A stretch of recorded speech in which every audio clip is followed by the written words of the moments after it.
special series Property 2016.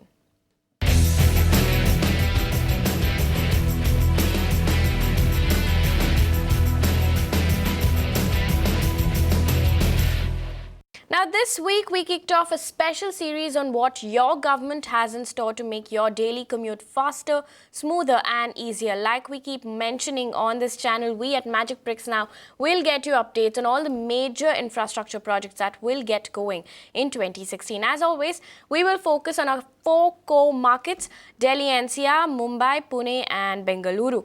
We kicked things off with the Delhi NCR region. Today, we focus on the Mumbai market. Here's a report from my colleague Disha Shah with what you can expect in 2016. Take a look. The work for the infrastructure projects worth 57,000 crore rupees is expected to begin this year in the city of Mumbai. Some of the key projects include the much talked about the Mumbai Coastal Road Project, which will connect North and South Mumbai, aiming to ease traffic, especially on the Western Express. The cost of the project is estimated to be 13,000 crore rupees. And as we all know that it crossed a major hurdle last week when Forest Advisory Committee gave its nod to the Coastal Road Project, and the tenders of which is expected to be issued by June this year. Moving on to another big infrastructure project which is in the pipeline is the Mumbai Trans-Harbour Link, which will connect Mumbai and Navi Mumbai, where the new airport is proposed. And once this infrastructure project is implemented, the main aim is to curb congestion, and the tenders for which is expected to be issued by March this year. Both of these projects have a deadline to meet, which is by 2019. Moving on to one of the costliest infrastructure projects that the city of Mumbai could have in 2016 is the development of the Metro Line 3 project, which will connect Cuf Parade Business District in the extreme south of the city to Seeps in the north central.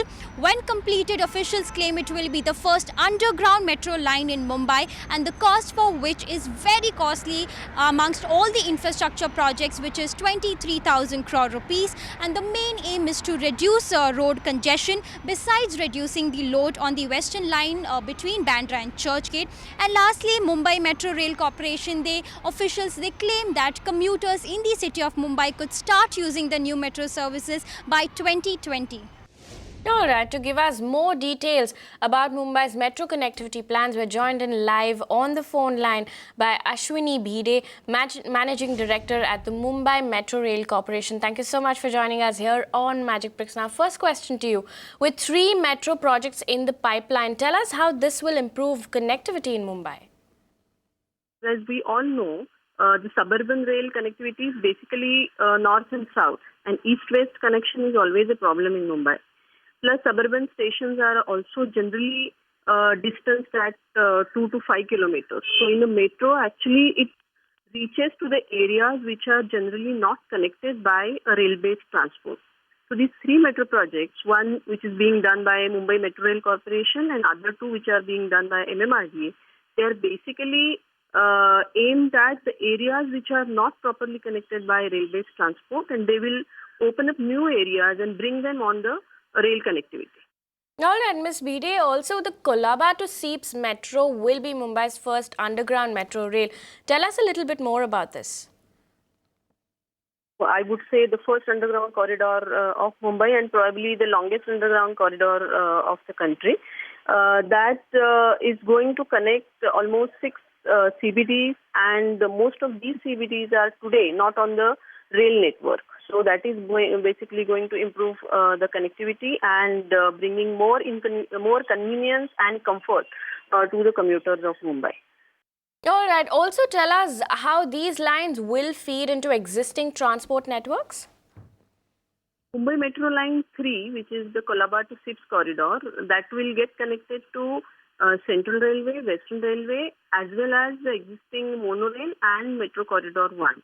There will be interchange stations between Mumbai Metro Line 3 and Central Railway at CST, with Western Railway at Churchgate and Mahalakshmi, with Mumbai Monorail at Mahalakshmi, as well as with Metro Line 1 at Marol. So, if you can just look at this alignment, that will connect all this existing rail-based transport network, and then it will create a kind of a grid on account of which people can commute easily from one destination to another. All right, last question. Also, give us some perspective on what else is in the works for Mumbai. It is going to basically give opportunity to redevelopment of certain areas, because this Girgaon Kalba Devi, for example, today that area itself is waiting for further redevelopment, and the corridor having two stations in Girgaon and Kalba Devi is going to give us that opportunity.